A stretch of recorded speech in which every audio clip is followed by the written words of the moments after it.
una de las cosas que deberían caracterizar al cristianismo es el entendimiento del Evangelio, las buenas noticias de Dios. Sin embargo, uno de los grandes problemas y graves problemas que tenemos nosotros en el mundo es que muchos cristianos y muchas iglesias que se dicen evangélicas no tienen un correcto entendimiento del Evangelio. Mucho del evangelio que se vende en nuestros países es el evangelio de la prosperidad. Un mensaje en donde se le dice a las personas que su mayor problema es la enfermedad, la pobreza, la falta de trabajo. Y entonces lo que le venden a las personas es un mensaje supuestamente divino en el cual Dios lo que quiere es cambiar esas circunstancias desagradables de su vida. Y entonces le prometen ser sanos de sus enfermedades, les prometen tener trabajo, les prometen una esposa o un esposo, les prometen éxito, dinero, a cambio de la fe.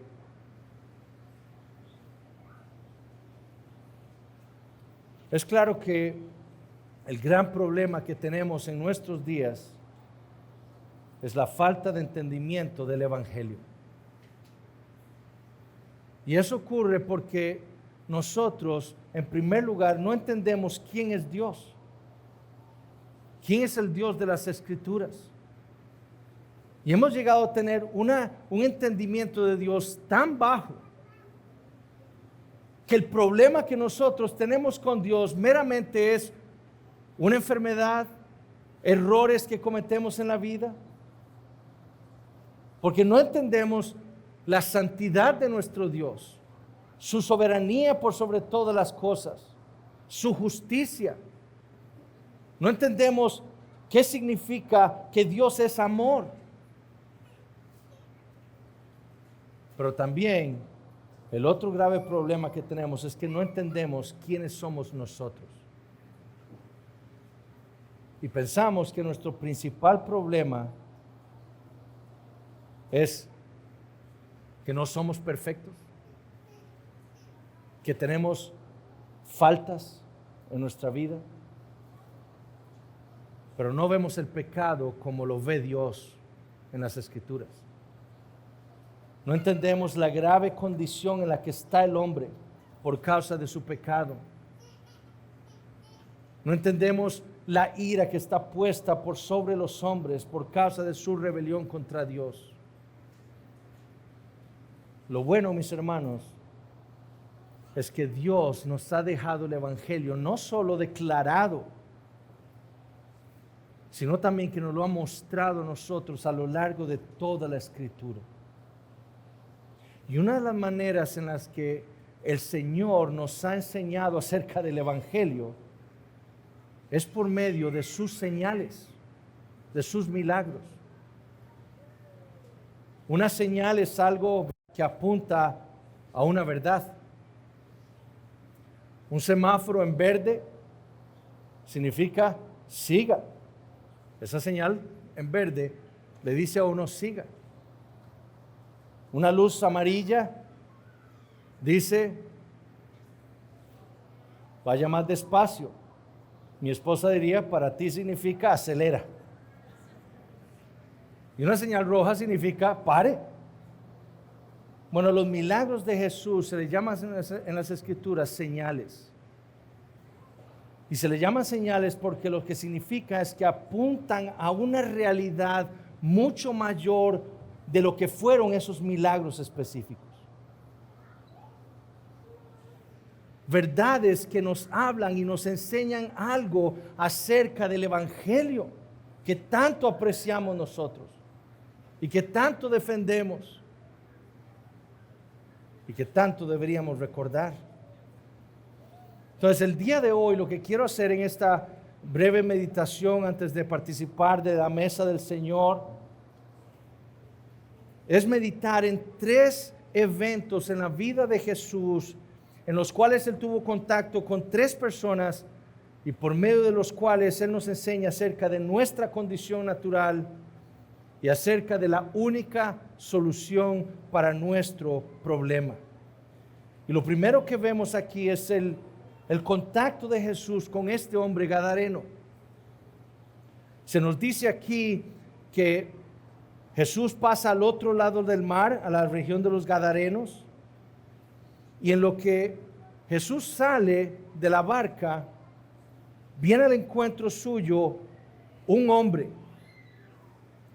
que está totalmente fuera de control, y está fuera de control porque está poseído por demonios, no por un demonio, demonios.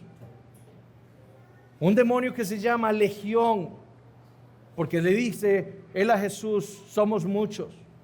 Una legión en el ejército romano eran 1000 soldados. Entonces, mínimo este hombre tiene 1000 demonios adentro.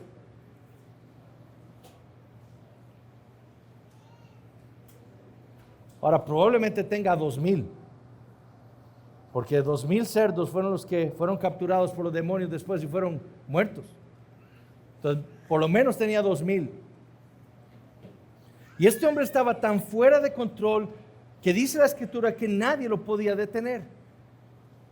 Muchas veces quisieron hacerlo, quizás entre varios hombres, pero a pesar de que le ponían cadenas y grillos en sus pies, en sus manos, él lo destruía y lograba escapar. Además vemos a un hombre que estaba fuera de sus casillas, por así decirlo, estaba loco.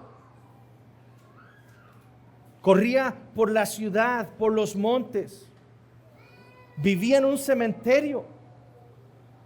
¿Qué hombre vive en un cementerio? Y hasta se cortaba con piedras, dice la palabra. Imagínense qué tan fuera de control estaba este hombre. Además, moralmente estaba fuera de sí, porque dice que se desnudaba, andaba corriendo sin ropa. Verdaderamente estaba loco este hombre. Sin embargo, lo que leemos es cuando el hombre ve a Jesús venir de lejos, este hombre corre. Y noten lo que hizo, se arrodilló delante del Señor. Los demonios logran reconocer quién es el Señor. ¿Qué tienes conmigo, Jesús, Hijo del Altísimo? Te conjuro por Dios que no me atormentes. Quien está delante de ese hombre, poseído por esos 2000 demonios, no es otra cosa más que el Hijo de Dios. Dios mismo, el Creador, el dueño y el amo de todo. Y por lo tanto estos demonios no hacen más que temer. Jesús sabe que este hombre está siendo atormentado por estos demonios.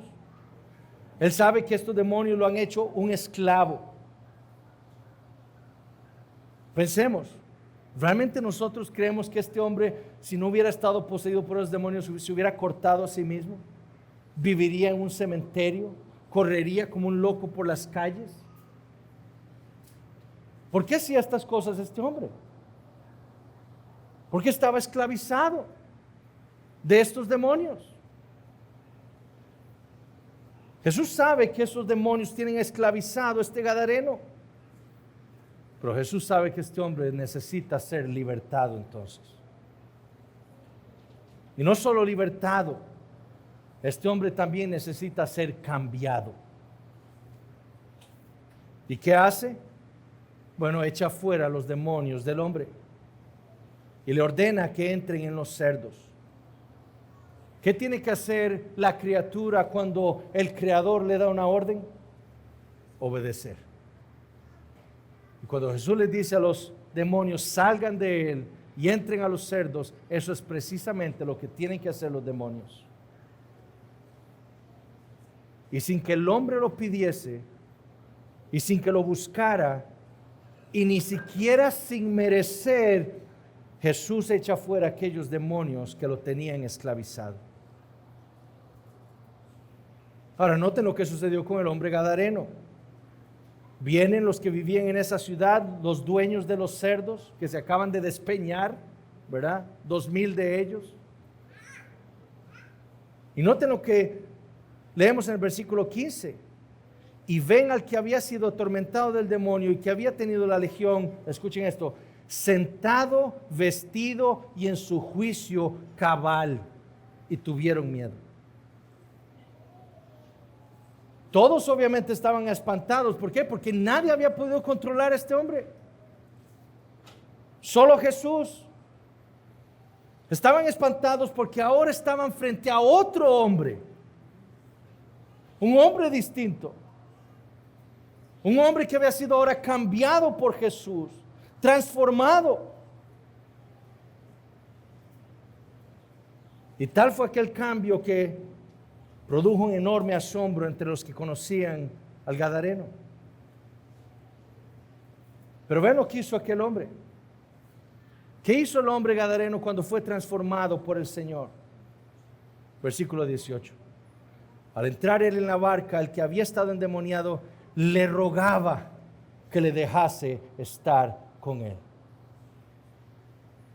Este hombre que había recibido aquel regalo de Jesús, que había experimentado la misericordia del Señor en aquella increíble transformación, ahora quería seguirlo. No quería que se fuera, no quería estar lejos de él, quería seguir al Señor.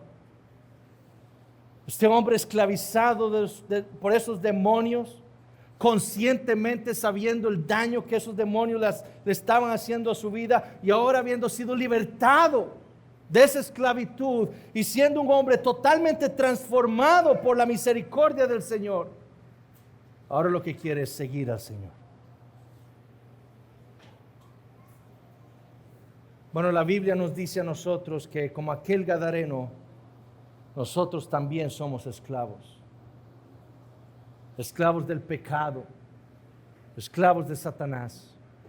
Esa es la condición natural del hombre. Todos estamos moralmente extraviados, locos espiritualmente. Desde que somos formados en el vientre de nuestras madres, estamos bajo el poder del pecado. El rey David dijo en Salmo 51:5: he aquí, en maldad he sido formado y en pecado me concibió mi madre. El Salmo 53 dice que Dios miró desde los cielos para ver si había algún hombre que buscara a Dios, y dice que cada uno se había vuelto atrás, todos se habían corrompido, no hay quien haga lo bueno, no hay ni siquiera uno. En el Salmo 58:3 el mismo rey David dice que los hombres, los impíos, se apartaron desde la matriz, se descarriaron hablando mentira desde que nacieron, y eso somos todos nosotros, en nuestra condición natural, sin Cristo. El Señor Jesús, hablando de los judíos, les dijo: de cierto os digo, que todo aquel que hace pecado, ¿quién hace pecado? Todos nosotros. Esclavo es del pecado. Y el apóstol Juan escribió en su primera carta diciendo: y el mundo entero está bajo el maligno.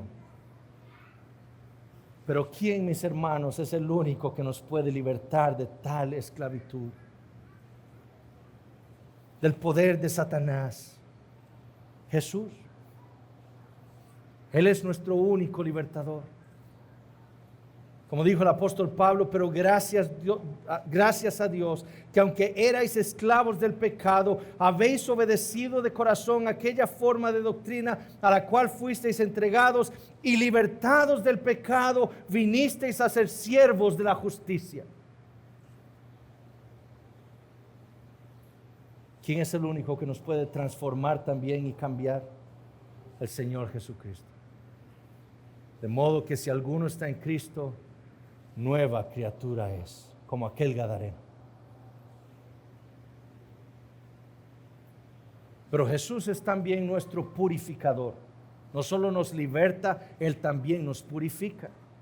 Y eso lo vemos en el segundo encuentro de Jesús con una mujer. Leemos entonces a partir del versículo 21. Pasando otra vez Jesús en una barca a la otra orilla, se reunió alrededor de él una gran multitud, y él estaba junto al mar. Y vino uno de los principales de la sinagoga, llamado Jairo, y luego que le vio se postró a sus pies y le rogaba mucho diciendo: mi hija está agonizando, ven y pon las manos sobre ella para que sea salva y vivirá. Fue pues con él y le seguía una gran multitud y le apretaban. Pero una mujer que desde hacía 12 años padecía de flujo de sangre y había sufrido mucho de muchos médicos y gastado todo lo que tenía y nada había aprovechado, antes le iba peor, cuando oyó hablar de Jesús, vino por detrás entre la multitud y tocó su manto, porque decía: si tocare tan solamente su manto, seré salva. Y enseguida la fuente de su sangre se secó y sintió en el cuerpo que estaba sana de aquel azote. Luego Jesús, conociendo en sí mismo el poder que había salido de él, volviéndose a la multitud, dijo: ¿quién ha tocado mis vestidos? Sus discípulos le dijeron: ¿ves que la multitud te aprieta y dices: ¿quién me ha tocado? Pero él miraba alrededor para ver quién había hecho esto. Entonces la mujer, temiendo y temblando, sabiendo lo que en ella había sido hecho, vino y se postró delante de él y le dijo toda la verdad. Y él le dijo: hija, tu fe te ha hecho salva, ve en paz y queda sana de tu azote. ¿Qué tenemos aquí? Tenemos a una mujer con un grave problema, una enfermedad que la hacía sangrar sin parar desde hacía 12 años. Ella había ido a todos los médicos que habían en aquel entonces, ninguno la había podido salvar de su azote. Inclusive se nos dice que ella había gastado todo su dinero tratando de buscar una cura, pero sin resultado. Ahora, lo que hacía grave esta enfermedad no era tanto la sangre. Los hermanos pueden decir: es terrible, pero normalmente son 7 días. Esta mujer tenía este flujo de sangre continuamente por 12 años. Pero ese no era el problema. Ese no era el problema para ella como israelita. Ciertamente debía ser muy molesto estar sangrando todos los días, pero el problema para la mujer era realmente espiritual. Porque según la ley del Antiguo Testamento, esta enfermedad hacía que las mujeres fueran inmundas. Y por lo tanto, esta mujer no podía entrar a adorar a Dios en el templo nunca. Tenía 12 años sin poder ir al templo a donde estaba la presencia de Dios a adorar a su Dios por su enfermedad. Ella estaba alejada de Dios por ese flujo de sangre que la azotaba. El libro de Levítico capítulo 15, Dios le dijo a Israel: cuando la mujer tuviera flujo de sangre y su flujo fuera en su cuerpo, 7 días estará apartada, y cualquiera que la tocare será inmundo hasta la noche, y cuando fuere libre de su flujo, contará 7 días y después será limpia.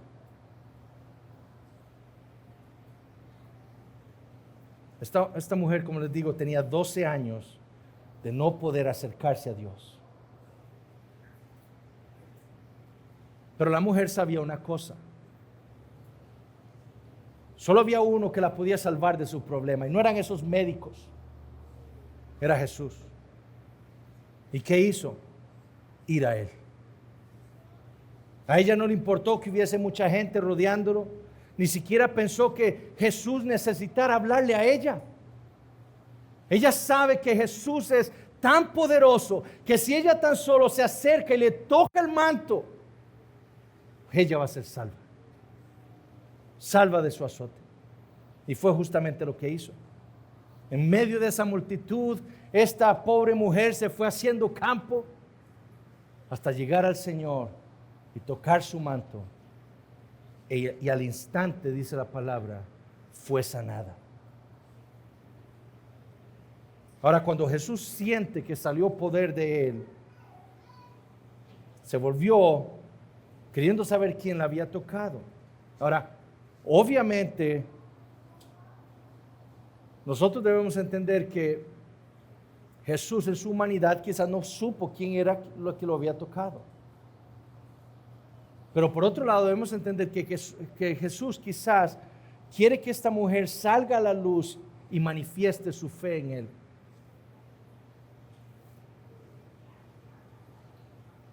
Por eso Jesús le dijo en el versículo 34, hija, tu fe te ha hecho salva. Cuando ella sale a luz y le confiesa, yo sé que tú eras aquel que podía sanarme de mi azote, que podías limpiarme de mi inmundicia en la que estaba por causa de mi flujo de sangre. Y Jesús le dice, tu fe te ha hecho salva. Ve en paz y queda sana de tu azote. Bueno, igualmente, mis hermanos, la Biblia dice que todos nosotros estamos contaminados por el pecado. Y por causa del pecado estamos separados de Dios. Eso fue lo que Dios nos enseñó en Génesis capítulo 3. Después de que Adán y Eva pecaron, ¿qué fue lo que hizo Dios? Ustedes ya no pueden estar delante de mí por su pecado. Yo soy santo. Yo no puedo tener comunión con el pecador. Y los echó fuera del jardín. Y esos mandamientos de Dios en el Antiguo Testamento con respecto a todas esas cosas que hacían inmundas a las personas y que les impedían adorarle a Dios en el templo, era precisamente para enseñarle a su pueblo, ustedes están inmundos. Hay algo mucho peor que un flujo de sangre que los aparta de mí, y es el pecado. En su carta a los Efesios, Pablo les dijo, cuando ellos no eran creyentes, ustedes estaban sin Cristo, alejados de la ciudadanía de Israel, ajenos a los pactos de la promesa, sin esperanza y sin Dios en el mundo. En Romanos 3:9 le dijo a todos los hombres judíos y gentiles que estaban bajo pecado. Pero de nuevo, mis hermanos, ¿quién es el único que nos puede limpiar a nosotros de nuestros pecados? ¿Quién es el único que nos puede acercar a Dios habiéndonos purificado de toda nuestra maldad, habiéndonos lavado con su sangre preciosa? Es Jesús. Como escribió el apóstol Juan, y la sangre de Jesucristo, su Hijo, nos limpia de todo pecado. O también dijo, os escribo a vosotros, hijitos, porque vuestros pecados os han sido perdonados por su nombre. Y en 1 Juan 3:5 dijo, y sabéis que el que apareció para quitar nuestros pecados, y no hay pecado en él. Como dijo Pablo a los Efesios en el capítulo 2, pero ahora en Cristo Jesús, vosotros que en otro tiempo estabais lejos, habéis sido hechos cercanos por la sangre de Cristo. ¿Qué es lo que Dios quiere entonces que sepamos? Que Jesús no es solo nuestro libertador, Él es nuestro purificador. Él vino a dar su vida para derramar su sangre, para limpiar los pecados de su pueblo, para que ya no estuviéramos lejos de Dios, sino para acercarnos a nuestro Dios, para poder ser su pueblo y Él nuestro Dios.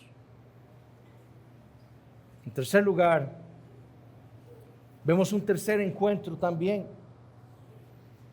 No solo Jesús es nuestro libertador, nuestro purificador, Él es, para usar un término que creo que no existe, nuestro resucitador. Versículo 35 en adelante. Mientras él aún hablaba, vinieron de casa del principal de la sinagoga diciendo, tu hija ha muerto, ¿para qué molestas más al maestro?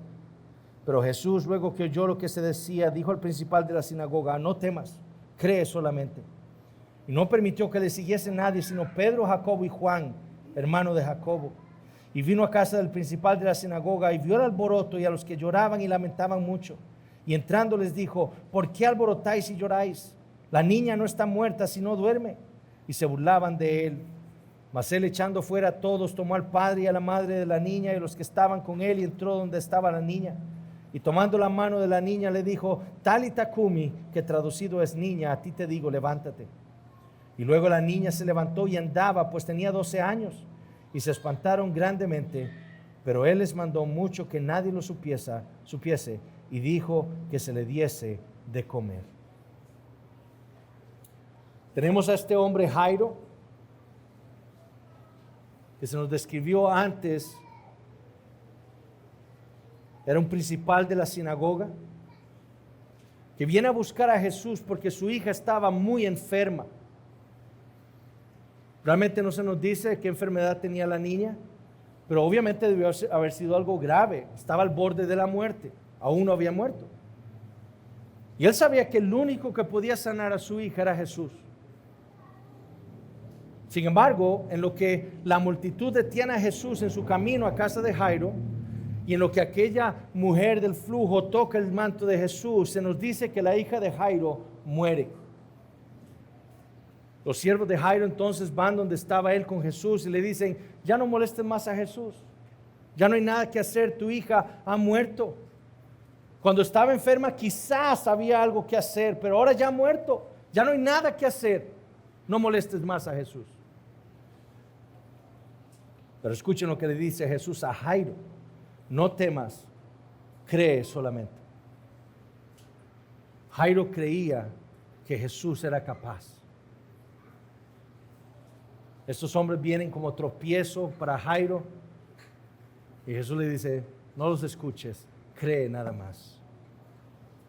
Y Jairo creyó que Jesús no solo tenía poder para sanarla, sino que también tenía poder para devolverle la vida. Jesús entonces se nos dice, toma a Pedro, a Jacobo, a Juan y van con Jairo hasta su casa. Cuando entra, toda la gente está llorando, como era la costumbre en ese momento de la historia.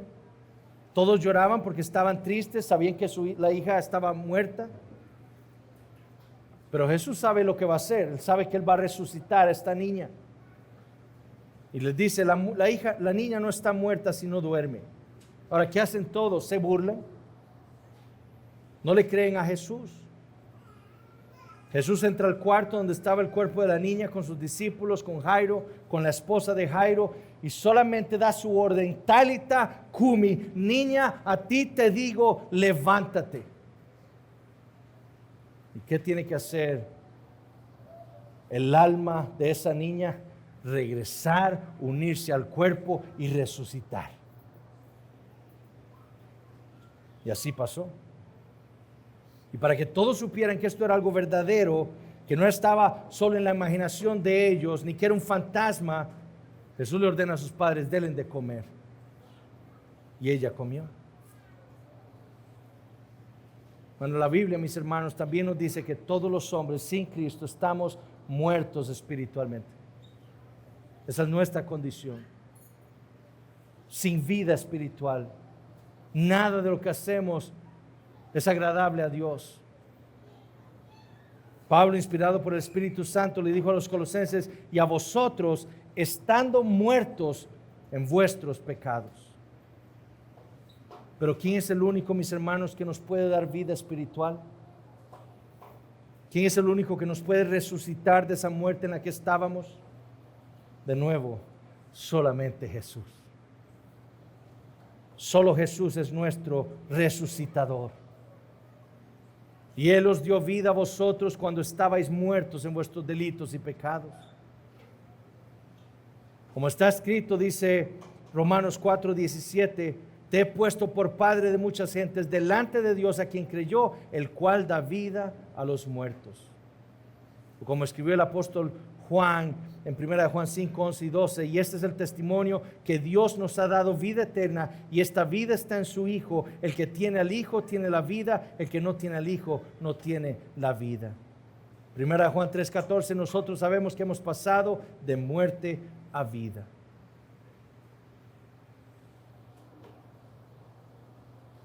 Muchos enseñan que nosotros los hombres tenemos la capacidad de creer por nuestra propia cuenta. Estos pasajes que hemos visto nos han dicho a nosotros que solo Dios puede salvar, que nosotros estamos muertos. ¿Qué puede hacer un muerto? Absolutamente nada. Convertirse en cristiano significa que Dios, en su poder, por medio de su Hijo Jesucristo y el Espíritu Santo, nos resucitó a nosotros a vida espiritual. Dios lo hizo todo. Dios nos liberta en Jesucristo. Dios nos purifica en Jesucristo y Dios nos resucita en Jesucristo. Ese, mis hermanos, es el Evangelio. Dios es santo. El pecador nunca podrá estar delante de Él. Nosotros estamos totalmente corrompidos por el pecado. Bajo la ira de Dios, dice Pablo en Efesios 2:3. Nuestra única solución, mis hermanos, era Jesús. Él vino a vivir una vida perfecta, la cual ninguno de nosotros podía ni quería vivir. Y Él vino a morir en la cruz del Calvario para libertarnos del poder de Satanás y del pecado, para limpiarnos de nuestros pecados y para poder otorgarnos el Espíritu Santo que da vida. Este es el Evangelio. Este es el Evangelio que tenemos que creer, es el Evangelio que tenemos que defender y es el Evangelio que tenemos que proclamar. Y hoy, por la gracia de Dios, mis hermanos, vamos también a ver y a saborear con nuestros sentidos el Evangelio en la cena. Que el Señor nos bendiga y fortalezca nuestras almas y aumente nuestra fe.